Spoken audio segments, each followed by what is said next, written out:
നോമ്പ് നിർബന്ധമാക്കിയത് ഒരു നന്മ അനുഭവിക്കാനുള്ള സാഹചര്യം അള്ളാഹു നൽകുകയാണ്. മറ്റു പല മതങ്ങളിലും ആരാധന ഇങ്ങനെ നിർബന്ധമല്ല ഇസ്ലാമിലുള്ളതുപോലെ. പ്രാർത്ഥന വേണമെങ്കിൽ പ്രാർത്ഥിക്കുക, എവിടുന്നും പ്രാർത്ഥിച്ചോ, അങ്ങനെ പറയാം അല്ലെ. നോമ്പ് വേണമെങ്കിൽ എടുക്കാം, ഇല്ലെങ്കിൽ കുഴപ്പമൊന്നുമില്ല. പക്ഷേ ഇസ്ലാമിൽ അങ്ങനെയല്ല. ഇബാദത്തുകൾ കമ്പൽസറി, നിർബന്ധമാക്കിയത് മനുഷ്യൻ നിർബന്ധമായും അള്ളാഹുവിനോട് ബന്ധം സ്ഥാപിക്കണം എന്ന ലക്ഷ്യത്തിനാണ്. നിർബന്ധമായും അള്ളാഹുവിനോട് ബന്ധം സ്ഥാപിക്കണം. പിന്നെ ഏറെ വേണോ, വേണമെങ്കിൽ എക്സ്ട്രാ എടുത്തോ. പക്ഷെ ഇത് നിർബന്ധമാണ്. 5 നേരം നിർബന്ധമാണ്. നോമ്പ് നിർബന്ധമാണ് റമദാനിൽ. റമദാൻ കഴിഞ്ഞിട്ട് എല്ലാ വ്യാഴാഴ്ചയും എല്ലാ തിങ്കളാഴ്ചയും നോമ്പെടുക്കാം. അറബ് മാസത്തിലെ 13, 14, 15 അയ്യാമുൽ ബീദ് നോമ്പെടുക്കാൻ പറ്റും.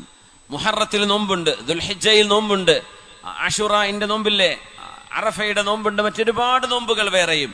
ഇതൊക്കെ ഓപ്ഷണലാണ്. പക്ഷെ റമദാൻ നിർബന്ധമാണ്. എന്തിന്? ആ ഇബാദത്തിന്റെ മധുരം നമുക്ക് ലഭിക്കാനാണ്.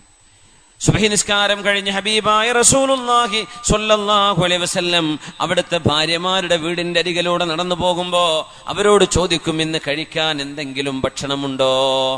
രാവിലെ ബ്രേക്ക്ഫാസ്റ്റ് ഉണ്ടോ എന്നർത്ഥം. നമ്മൾ ബ്രേക്ക്ഫാസ്റ്റ് എന്നല്ല പറയാ, നോമ്പിനും ഫാസ്റ്റ് എന്നാ പറയാ. ബ്രേക്ക്ഫാസ്റ്റ് എന്ന് പറയുമ്പോൾ നമ്മുടെ നോമ്പ് മുറിക്കാൻ, അന്ന് രാത്രി ഭക്ഷണം കഴിക്കാതെ കടന്നുറങ്ങിയതല്ലേ, ആ ഫാസ്റ്റ് മുറിക്കാണ് ഇപ്പൊ രാവിലത്തെ നമ്മുടെ പ്രാതൽ ഭക്ഷണം. അതിനാണ് ഇപ്പൊ നമ്മൾ ബ്രേക്ക്ഫാസ്റ്റ്. നമ്മൾ നോമ്പുകാരാണ്. We will break our fast at sunset അല്ലേ. നമ്മൊന്ന് അസ്തമിക്കുമ്പോൾ നമ്മൾ നമ്മുടെ ഫാസ്റ്റ് ബ്രേക്ക് ചെയ്യും. അതൊരു ബ്രേക്ക്ഫാസ്റ്റ് ആണ്. പക്ഷെ ബ്രേക്ക്ഫാസ്റ്റ് എന്ന് പറയുമ്പോൾ രാവിലെ കഴിക്കുന്നതല്ലേ എന്ന് തോന്നിപ്പോവും. അതായത് മുസ്ലിമീങ്ങളായ ആളുകളുടെ ഭക്ഷണശീലം മഗ്രിബ് കഴിഞ്ഞാൽ പിന്നെ രാത്രി ഭക്ഷണം കഴിക്കണം എന്നാണ്. അശാ എന്നാണ് ആ ഭക്ഷണത്തിന് കഴിക്കുക പറയാം, ഡിന്നർ. അശാ കഴിഞ്ഞിട്ടാണ് ഇശാ നിസ്കാരം. ഇഷാവും അഷാവും ഉണ്ട്. അഷാ ഭക്ഷണമാണ്, ഇഷാ നമ്മുടെ പ്രാർത്ഥനയുടെ പേരാണ്, നിസ്കാരത്തിന്റെ പേരാണ്. അപ്പൊ അഷാ കഴിഞ്ഞിട്ട് ഇഷാ നിസ്കരിക്കുക. ഇഷാ നിസ്കരിച്ചാൽ പിന്നെ വേറെ പണിയൊന്നും, സീരിയലും സിനിമയൊന്നും ഇല്ലല്ലോ, എന്ത് ചെയ്യുക, കിടന്നുറങ്ങാൻ. അതുകൊണ്ട് ഒരുപാട് മണിക്കൂർ ഫാസ്റ്റിംഗ് വരും. നമ്മൾ നോമ്പെടുക്കുന്ന പോലെ കിടക്കുകയാണ്. അതുകൊണ്ട് രാവിലെ നമ്മൾ പറയും, പലരും പറഞ്ഞിട്ടുണ്ടാവും, രാവിലെ രാജാവിനെ പോലെ കഴിക്കണം, ഉച്ചക്ക് രാജ്ഞിയെ പോലെ, രാത്രി ഒരു ഭിക്ഷയാചിക്കുന്ന ആളെ പോലെ എന്നൊക്കെ പറയാറുണ്ട്. ഈ ആരാ ഈ രാവിലെ രാജാവിനെ പോലെ കഴിക്കണം എന്നൊക്കെ പറഞ്ഞത്? രാത്രി 7 മണിക്ക് 6 മണിക്കൊക്കെ ഭക്ഷണം കഴിച്ച് കിടന്നവരെ പറ്റിയ നമ്മൾ രാത്രി 2 മണിക്ക് 3 മണിക്കൊക്കെ റെസ്റ്റോറന്റ് തുറന്നു വെച്ചിട്ട് നമ്മൾ അവിടെ നിന്ന് ഭക്ഷണ മന്തിയും കബ്സയും ഒക്കെ ബിരിയാണി ഒക്കെ അടിച്ചിട്ട് കിടന്നുറങ്ങുക, എന്നിട്ട് രാവിലെ പിന്നെയും കഴിക്കുക. അതിൻ്റെ ആവശ്യമില്ല, വിശക്കാൻ നേരം വേണ്ടേ. ഇത് മഗ്രിബ് കഴിഞ്ഞാൽ തന്നെ ഭക്ഷണം കഴിക്കും. പിന്നെ രാത്രി മുഴുവൻ നമ്മൾ വിശപ്പിലാണ്, ഫാസ്റ്റിലാണ്. അതാണ് നമ്മൾ ബ്രേക്ക് ചെയ്യുക രാവിലെ. അതുകൊണ്ട് ബ്രേക്ക്ഫാസ്റ്റ് ഇരിക്കട്ടെ. റസൂലുള്ളാഹി സ്വല്ലല്ലാഹു അലൈഹി വസല്ലം തങ്ങൾ നിസ്കാരം, സുബഹി നിസ്കാരം കഴിഞ്ഞ മോള് ഫാത്തിമ ബീവിയുടെ വീടിനരികിലൂടെ, അത് നബി തങ്ങളുടെ ശീലമായിരുന്നു. ഒരിക്കൽ രാവിലെ ചെല്ലുമ്പോൾ ഫാത്തിമ റളിയല്ലാഹു അൻഹ കിടന്നുറങ്ങാൻ, എന്തോ അസുഖമായി അവര് വിഷമിച്ച് കിടക്കാൻ. അപ്പൊ നബി തങ്ങൾ ചോദിച്ചു സ്വല്ലല്ലാഹു അലൈഹി വസല്ലം, പല അനുഭവങ്ങൾ ഉണ്ടായിട്ടുണ്ട്. അന്നൊരിക്കൽ ചോദിച്ചു, മാ യുനീമുകി ഇലാ ഹാദിഹി സ്സാഅ, മോളെ എന്തേ ഇത്ര നേരം ഉറങ്ങുന്നത് മോളെ എന്ന് ചോദിച്ചു. അപ്പൊ പറഞ്ഞു, ഉപ്പാ എനിക്ക് നല്ല പനിയുണ്ട് എന്ന് പറഞ്ഞു. പനിയാണുപ്പാ. മോളെ പനി ഉണ്ടാകുമ്പോ വാപ്പ അതിനൊരു പ്രതിവിധി പറഞ്ഞിട്ടുണ്ടല്ലോ, ഒരു ദുആ, ഒരു പ്രാർത്ഥന, അത് മോള് ചൊല്ലിയോ എന്ന് ചോദിച്ചു. നസീതുഹ, ഞാൻ മറന്നുപോയി വാപ്പ എന്ന് പറഞ്ഞു നബി തങ്ങളോട്. ഫാത്തിമ റളിയല്ലാഹു അൻഹ തങ്ങള് ചൊല്ലിക്കൊടുത്തു. എന്നാ മോളെ പനി വരുമ്പോ ഇങ്ങനെ ചൊല്ലണം കേട്ടോ. യാ ഹയ്യു യാ ഖയ്യൂം ബിറഹ്മതിക അസ്തഗീസ് വമിൻ അദാബിക അസ്തജീർ അല്ലാഹുമ്മ ലാ തകിൽനി ഇലാ നഫ്സി വലാ ഇലാ അഹദൻ മിൻ ഖൽഖിക തർഫത ഐൻ. ഇത് ചൊല്ലണം മോളെ എന്ന് പരിശുദ്ധ ഹബീബ് സ്വല്ലല്ലാഹു അലൈഹി വസല്ലം മോളെ ചൊല്ലണം. യാ ഹയ്യു യാ ഖയ്യൂം, ഹയ്യും ഖയ്യൂമുമായവനെ അല്ലാഹുവേ, ബിറഹ്മതിക അസ്തഗീസ്, നിന്റെ കരുണയാൽ ഞാൻ നിന്റെ സഹായം തേടുന്നു റബ്ബേ. വമിൻ അദാബിക അസ്തജീർ, നിന്റെ ശിക്ഷയിൽ നിന്ന് ഞാൻ മോചനം ചോദിക്കുന്നു തമ്പുരാനെ. ലാ തകിൽനി ഇലാ നഫ്സി വലാ ഇലാ അഹദിൻ മിൻ ഖൽഖിക തർഫത ഐൻ. അല്ലാഹുവേ, എന്റെ കാര്യം മുഴുവനും നീ ഏറ്റെടുക്കണമേ. അത് എന്നിലേക്കോ മറ്റാരിലേക്കോ ഏൽപ്പിക്കല്ല റബ്ബേ, അത് നീ ഏറ്റെടുക്കണം എന്ന പ്രാർത്ഥന ഫാത്തിമ ബീവിയെ പഠിപ്പിച്ചത് ഒരു പ്രഭാത സമയത്താണ്. ഫാത്തിമ റളിയല്ലാഹു അൻഹ മറ്റൊരിക്കൽ കിടന്നുറങ്ങുമ്പോ നബി തങ്ങൾ കാലുകൊണ്ട് തട്ടിയിട്ട് പറഞ്ഞു, മോളെ ഫാത്തിമ, ഈ നേരത്ത് ഉറങ്ങല്ല മോളെ, സുബഹി നിസ്കാരം കഴിഞ്ഞ് സൂര്യൻ ഉദിക്കുന്നവരെ ഉറങ്ങാൻ പാടില്ലാത്ത നേരമാണ്, ഒരു വിധം കഴിയുമെങ്കിൽ ഉറങ്ങരുത്. ഉറക്കൊഴിച്ച ആളുകൾ ഉണ്ടാവും ചിലപ്പോൾ, അവരെ പറ്റിയല്ല. സ്വാഭാവികമായ ഒരു മടി പിടിച്ച ഉറക്കം, അതൊന്നും സുബഹി കഴിഞ്ഞ് സൂര്യൻ ഉദിക്കുന്നവരെ ഉറങ്ങരുത്. സൂര്യൻ ഉദിക്കുന്നവരെ അല്ലാഹു തആല ഭക്ഷണം ഓഹരി വെച്ചു കൊടുക്കുന്ന സമയമാണിത്, അള്ളാഹു റിസ്ക് തരുന്ന നേരമാണിത്, ഈ നേരത്ത് ഉറങ്ങരുത് മോളെ എന്ന് ഹബീബായ തങ്ങൾ ഫാത്തിമ ബീവിയോട് റളിയല്ലാഹു അൻഹ. രാവിലെ ഇങ്ങനെ ഇറങ്ങിപ്പോകുന്ന കുറെ അനുഭവങ്ങളുണ്ട്. നബി തങ്ങൾ നിസ്കാരം കഴിഞ്ഞ് കടന്നു വരുമ്പോ വീട്ടുകാരോട് വല്ല ബ്രേക്ക്ഫാസ്റ്റ് ഉണ്ടോ, ഭക്ഷണമുണ്ടോ എന്ന് ചോദിക്കുന്നു. ഒന്നുമില്ല നബിയെ, ഇവിടെ ഒന്നുമില്ല. ഒന്നുമില്ല എന്ന് പറഞ്ഞാൽ അതിനർത്ഥം എന്താണെന്നറിയോ? കാരക്ക പോലും ഇല്ല എന്നാണ്. കാരക്ക പോലും നമ്മൾ വിചാരിക്കുമ്പോ പത്തിരിക്ക് കറിക്ക് ചിക്കനും മട്ടനും ബീഫൊന്നും ഉണ്ടാവില്ല. കാരക്ക പോലും ഇല്ല എന്ന് അതിൻ്റെ അർത്ഥം. പച്ച വെള്ളം കിട്ടിയാലായി, വേറെ ഒന്നുമില്ല. കാരക്ക ഉണ്ടെങ്കിൽ പറയും നബി ഇച്ചിരി കാരക്കുണ്ട്, മതിയോ? മതിയെന്നും പറയും തങ്ങൾ അങ്ങനെ വളരെ ലഘുവായ ഭക്ഷണം ഇഷ്ടപ്പെടും തങ്ങള് സ്വല്ലല്ലാഹു അലൈഹി വസല്ലം. ഒരിക്കൽ കൊടുത്തപ്പോ നബി തങ്ങൾക്ക് കൊടുത്തത് ഉണക്ക റൊട്ടിയാണ്. ഉണങ്ങിയ റൊട്ടി, അപ്പൊ അത് നനച്ചൊന്ന് സോഫ്റ്റ് ആക്കണ്ടേ? തങ്ങൾ ചോദിച്ചു, മിൻ ഇദാം, എന്തെങ്കിലും വല്ല കറി ഇതിലേക്കുണ്ടോ എന്ന് ചോദിച്ചു. വല്ല കറി ഉണ്ടോ എന്ന് ചോദിച്ചു. അപ്പൊ പറഞ്ഞു, നബിയെ സുർക്കയല്ലാതെ വേറൊന്നും ഇവിടെ ഇല്ലല്ലോ എന്ന് പറഞ്ഞു. സുർക്ക കറിയായിട്ടേ നമ്മൾ അച്ചാറിലൊക്കെ ഉപയോഗിക്കുന്ന ഇല്ലൽ ഖല്ല്, സുർക്കണ്ട് നബിയെ. എന്തിനാന്നറിയോ? നിങ്ങൾ പറഞ്ഞു പോയിക്കോട്ടെ. നിഅമൽ ഇദാമു അൽ ഖല്ലു, നിഅമൽ ഇദാമു അൽ ഖല്ലു.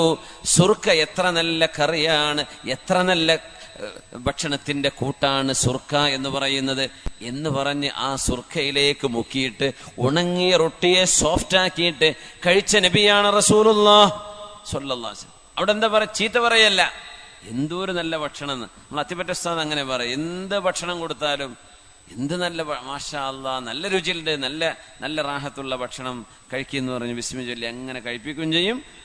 മദ്ഹ് അങ്ങനെ പറയും, അൽഹംദുലില്ലാഹ് പറഞ്ഞുകൊണ്ട്. എന്ത് ഭക്ഷണമാണെങ്കിലും വല്ലാത്തൊരു മഹാന. അള്ളാഹു ആയുസ്സും ആരോഗ്യം കൊടുക്കട്ടെ, ആമീൻ യാ റബ്ബൽ ആലമീൻ. സുർക്കയെ പറ്റി പറയണെന്ത് നല്ല നല്ല ഭക്ഷണമാണെന്ന്. നമ്മളിപ്പോ നോമ്പുറക്കാനിപ്പോ വിഭവങ്ങളില്ലെങ്കിൽ നമുക്ക് ചിലപ്പോൾ പരിഭവം വരും അല്ലേ? വിഭവങ്ങളില്ലെങ്കിൽ പരിഭവമാണ്. സുബ്ഹാനല്ലാഹ്. സുർക്കയെ പറ്റി നബി തങ്ങൾ എത്ര നല്ല കറിയാണെന്ന് പറഞ്ഞു സ്വല്ലല്ലാഹു അലൈഹി വസല്ലം. അതാണ് റസൂലുള്ളാഹി സ്വല്ലല്ലാഹു അലൈഹി വസല്ലം. നമുക്കൊക്കെ സുർക്ക ഒന്ന് തൊട്ട് നാവിലൊന്ന് വെച്ച് ടേസ്റ്റ് ഒന്ന് ഇറക്കണ നേരത്തെ ആ മുഖം ഒന്ന് ഫോട്ടോ എടുത്ത് നോക്കണം, എങ്ങനെ ഉണ്ടാവുമെന്ന്. സുർക്ക ഇങ്ങനെ ഇറക്കണ നേരത്തെ സുബ്ഹാനല്ലാഹ്. നിഅമൽ ഇദാമു അൽ ഖൽ, നല്ല കറിയാണല്ലോ, അത് മതി എന്ന് പറഞ്ഞു തങ്ങൾ സ്വല്ലല്ലാഹു അലൈഹി വസല്ലം. അതിൽ മുക്കിയിട്ടാണ് ആ റൊട്ടി കഴിച്ചത് നബി തങ്ങൾ സ്വല്ലല്ലാഹു അലൈഹി വസല്ലം. അങ്ങനെയാണ് അവർ ജീവിച്ചത്. തങ്ങൾക്ക് ലക്ഷറി ആഡംബരം കഴിയാത്തത് കൊണ്ടല്ല തങ്ങൾക്ക് സ്വല്ലല്ലാഹു അലൈഹി വസല്ലം. അൻസ്വാരികളിൽ സുബൈർ റളിയല്ലാഹു അൻഹു വലിയ കൊട്ടാരം ഉണ്ടാക്കിയ മഹാനാണ്. ഇന്നും സൗദി അറേബ്യ, അത് അവിടെ ആർക്കിയോളജിക്കൽ വിഭാഗം, അവിടെ മദീനയിൽ ടൗണിൽ നിന്ന് ഇച്ചിരി ദൂരെ, എനിക്ക് സ്ഥലം പറഞ്ഞു തരാൻ പറ്റുന്നില്ല, ഞാൻ കണ്ടിട്ടുണ്ട്. അത് അവിടെ കൊട്ടാരം പോലെയുള്ള കല്ല് കൊണ്ട് എടുത്ത നല്ല മനോഹരമായ അന്നത്തെ വീട്. അന്നൊക്കെ അങ്ങനെ വീടുകളുണ്ട്, പക്ഷെ നബി തങ്ങൾ വളരെ ചെറിയ സൗകര്യങ്ങളാണ് തങ്ങൾ ഇഷ്ടപ്പെട്ടത് സ്വല്ലല്ലാഹു അലൈഹി വസല്ലം. അൻസ്വാരികൾ നല്ല ഭക്ഷണപ്രിയരായിരുന്നു, നല്ല ഭക്ഷണം വെക്കുന്ന ആളുകളാണ്. ഹദീസയും മാംസവും കൊണ്ട്, ഗോതമ്പ് കൊണ്ടുണ്ടാക്കുന്ന ഭക്ഷണം അവരെമ്പാടുണ്ടാക്കും. പക്ഷേ ഹബീബായ തങ്ങളുടെ വീട്ടിൽ അതൊന്നും ഉണ്ടാവില്ല. തങ്ങൾ വേണമെന്ന് ആഗ്രഹം പറഞ്ഞാൽ ഉണ്ടാക്കി കൊണ്ടുപോയി കൊടുക്കും. പക്ഷെ നബി തങ്ങൾ ഇഷ്ടപ്പെട്ടില്ല സ്വല്ലല്ലാഹു അലൈഹി വസല്ലം. ഒരു ദിവസം ചെന്നപ്പോ ഒന്നുമില്ല നബിയെ എന്ന് പറഞ്ഞു. അടുത്ത വീട്ടിൽ ചെന്നു, തങ്ങളുടെ ഭാര്യ ഉണ്ടവിടെ. ചോദിച്ചു, ഇവിടെ എന്തെങ്കിലും ഉണ്ടോ? ഒന്നുമില്ല നബിയെ, ഒന്നുമില്ല, ഇവിടെ ഒന്നുമില്ല, ഇവിടെ ഒന്നുമില്ല. തങ്ങളുടെ മറുപടി എന്താണെന്നറിയോ? നമ്മളൊക്കെ ആണെങ്കിൽ എന്താ ചോദിക്കുക? എന്താ ഇവിടെ ഇല്ലാത്തത്? നിങ്ങൾക്ക് പറഞ്ഞുകൂടായിരുന്നോ? ഞാൻ കൊണ്ടുവന്ന് തരൂലേ? എന്താ ഇന്നലെ പറയാഞ്ഞത്? എന്താ മിഞ്ഞാന്ന് ഷോപ്പിൽ പോകാൻ പറയാൻ തരുന്നത്? ലിസ്റ്റ് തന്നാ പോരെ, ഞാൻ കൊണ്ടുതരില്ലായിരുന്നോ? ഇതാ ചോദിക്കുക. പക്ഷെ നബി തങ്ങൾ പറഞ്ഞു, ഇദൻ അന സ്വായിമുൻ, ഇദൻ അന സ്വായിം. ഒന്നുമില്ലേ, വിഷമിക്കണ്ട, ഞാൻ ഇന്ന് സുന്നത്ത് നോമ്പെടുക്കുകയാണ് സ്വല്ലല്ലാഹു അലൈഹി വസല്ലം. രാവിലെ പട്ടിണിയാണ്, ഇനി മഗ്രിബ് വരെ ഞാൻ പട്ടിണിയാണ് സ്വല്ലല്ലാഹു അലൈഹി വസല്ലം. ഇദൻ അന സ്വായിം.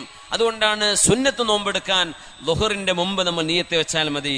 റമളാൻ പോലെയുള്ള ഫർള് നോമ്പുകളൊക്കെ രാത്രി നിയ്യത്ത് വെക്കണം, ഞാൻ പകൽ നോമ്പെടുക്കാൻ പോവാണ്. പക്ഷേ സുന്നത്ത് നോമ്പാണെങ്കിൽ സുബഹിക്ക് ശേഷം നോമ്പ് മുറിയുന്ന ഒന്നും നമ്മൾ ചെയ്തിട്ടില്ലെങ്കിൽ സുബഹി കഴിഞ്ഞ് ളുഹറിന്റെ മുമ്പ് നിയത്ത് ചെയ്താലും സുന്നത്ത് നോമ്പ് കിട്ടും എന്ന മസ്അല നമ്മൾ മനസ്സിലാക്കുന്നത് ഉലമാ പഠിപ്പിക്കുന്നത് നബി തങ്ങളുടെ ഈ ചര്യയിൽ നിന്നാണ് സ്വല്ലല്ലാഹു അലൈഹി വസല്ലം. ഇദൻ അന സ്വായിം. ഈ ഒരു ക്ഷമയും ക്യാരക്ടർ ബിൽഡിങ്ങും സ്വഭാവ ശുദ്ധീകരണവും ഈമാനികമായ ഉത്തേജനവും നോമ്പിലൂടെ അള്ളാഹു നമുക്ക് നൽകുന്നു. അള്ളാഹു നമുക്ക് നൽകട്ടെ. മുത്തുനബി തങ്ങൾ പറയുന്നു, അന്ന് റമളാനിൽ നബി തങ്ങൾ മദീനയിൽ പള്ളിയിൽ ഇഅ്തികാഫിരിക്കുമ്പോ നബി തങ്ങൾക്ക് ഭക്ഷണം കൊണ്ടുവരുന്നു. സുഫിയ ബിൻതു ഹുയൈ റളിയല്ലാഹു അൻഹ, സുഫിയ ബീവി. സുഫിയ ബീവി വന്നു നബി തങ്ങൾക്ക് ഭക്ഷണം കൊടുത്ത് കൊണ്ടുപോവുകയാണ്. ഭക്ഷണം കൊടുത്ത് കൊണ്ടുപോകുമ്പോ രാത്രി സുഫിയ ബീവിയുടെ വീട് ഒരൽപ്പം അകലെയായിരുന്നു. സുഫിയ ബീവിയെ വീട്ടിലേക്ക് ആക്കി കൊടുക്കാൻ വേണ്ടി നബി തങ്ങൾ കൂടെ നടന്നു പോയിക്കൊണ്ടിരിക്കുന്നു. രാത്രിയിൽ ചെറിയൊരു വെളിച്ചവുമുണ്ട്. അപ്പോഴാണ് അൻസ്വാരികൾപ്പെട്ട രണ്ടാളുകൾ ആ വഴിയിലൂടെ നടന്നു പോകുന്നത്. നബിയെ കണ്ടപ്പോൾ അവർ രണ്ടുപേരും പെട്ടെന്ന് നടന്നു നബിയെ കണ്ടപ്പോ. കാരണം നബി തങ്ങളുടെ കൂടെ ഒരു അന്യ പെണ്ണാണ് എന്നാ വിചാരിക്കുക. അതാരാ? നബിയുടെ ഭാര്യയാണ്. പക്ഷേ ഈ രണ്ട് അൻസ്വാരികൾ മദീനക്കാർ നബിയെ കണ്ടപ്പോ ഞങ്ങൾ കണ്ടില്ല എന്ന ഭാവേന അവരങ്ങ് ധൃതി പിടിച്ച് നടന്നു. തങ്ങൾ പറഞ്ഞു, അലാ റിസ്ലികുമാ, അലാ റിസ്ലികുമാ, അവിടെ നിൽക്കണേ, അവിടെ നിൽക്കണേ എന്ന് പറഞ്ഞു. അപ്പൊ അവിടെ നിന്നു അവര്. ഇന്നഹാ സഫിയ, എന്റെ കൂടെയുള്ള പെണ്ണേ എന്റെ ഭാര്യയാണ്, സഫിയയാണ് കേട്ടോ എന്ന് പറഞ്ഞു. യാ റസൂലല്ലാഹ്, അള്ളാന്റെ റസൂലേ. അപ്പൊ അവര് പറയാൻ തുടങ്ങി, നബിയെ ഞങ്ങൾ അങ്ങയെ തെറ്റിദ്ധരിച്ചു എന്നാണോ അങ്ങയെ തിരുത്തിയതിന്റെ താല്പര്യം? ഞങ്ങൾ അങ്ങയെപ്പറ്റി മോശമായത് വല്ലതും വിചാരിച്ചു എന്നങ്ങക്ക് തോന്നിയോ നബിയെ? അങ്ങയുടെ കൂടെ ഒരു അന്യ പെണ്ണ് കടന്നു പോകുന്നു എന്ന് ഞങ്ങൾക്ക് തോന്നിയെന്ന് വിചാരിക്കുന്നുണ്ടോ? ഇൻ കുന്നാ നദുന്നു ഫീ അഹദിൻ ഫമാ കുന്നാ ലിനദുന്ന ഫീക യാ റസൂലല്ലാഹ്. ഞങ്ങൾ ആരെ പറ്റിയെങ്കിലും തെറ്റിദ്ധരിക്കുകയാണെങ്കിൽ കുഴപ്പമില്ല. അല്ലാഹുവിന്റെ റസൂലേ, അങ്ങയെ സംബന്ധിച്ച് ഞങ്ങൾ എങ്ങനെ തെറ്റിദ്ധരിക്കാനാണ്? എന്തിനാ നബിയെ ഈ തിരുത്ത്?